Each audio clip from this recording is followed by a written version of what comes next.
Hello, investors. Welcome to the channel where I use technical analysis to find possible swing trades. Before I get started, I'd like to make it clear I'm not a financial advisor. Everything I say is for informational, educational, and entertainment purposes. Technical indicators, like those I use here, are not accurate 100% of the time. The fundamentals of a company and macroeconomic factors can drive share price changes differently than we'd expect based on technical indicators. My goal is to bring these companies to your attention so you can decide for yourself whether or not they're good investments for you. So please, if you plan on investing, do your own due diligence before purchasing shares in any company, or consult with a financial advisor. That said, today we're taking a look at a possible shorting opportunity with Carrier Global Corp, ticker symbol CARR. It's a large cap company with a market cap of $41 billion. They manufacture HVAC, refrigeration, and security and fire devices for buildings around the world. And here we are on the annual chart. You'll see it is very close to the 52-week high. We are well above all three major moving averages. And you have this big run-up of mostly green days over the past several weeks.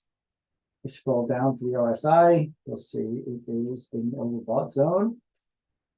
The stochastics are both overbought, and they appear to have turned around, started to head down a bit.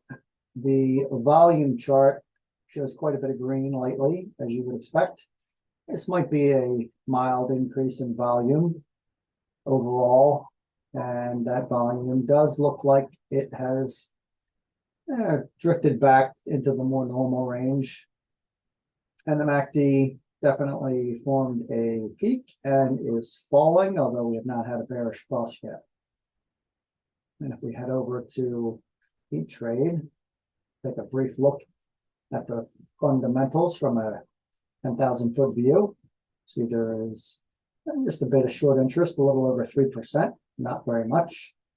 The debt to equity ratio shows it has more debt than 79% of its peers in the industry.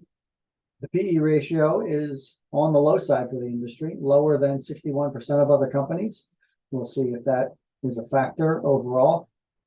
The gross margin is also low, less than 62% of other companies. However, I have to point out the operating margin is outstanding. Operating margin better than 89% of other companies in the same industry, although it is only 15.84%. That's not exactly the operating margin that I would expect for something in the 89th percentile, but obviously this is a low margin business. And this certainly isn't the worst. I mean, retail companies typically operate with 4 to 6% margins, some of them. In any case, return on equity here is, again, very good, beating out 96% of its competitors. Growth rate is average. The dividend yield just slightly above market average at 1.5%.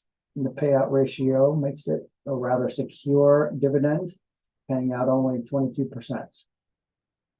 So overall, while I think the fundamentals are mixed, perhaps on the plus side, this big stretch of green buying days has pushed the price up to what looks like a slight overvaluation. So we should be able to get a pullback here.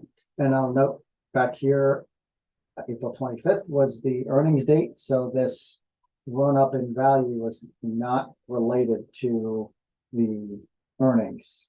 This is simply market sentiment. But in any case, please, I'd like to know your thoughts on this company, and leave those thoughts in the comments below.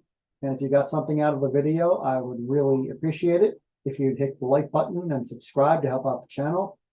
And if you would even prefer to tell me what I got wrong, I'll be happy to entertain those comments as well.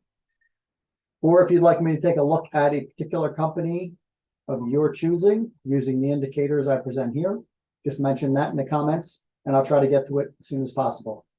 That's all for today. Thanks for watching, and good luck with all your investments.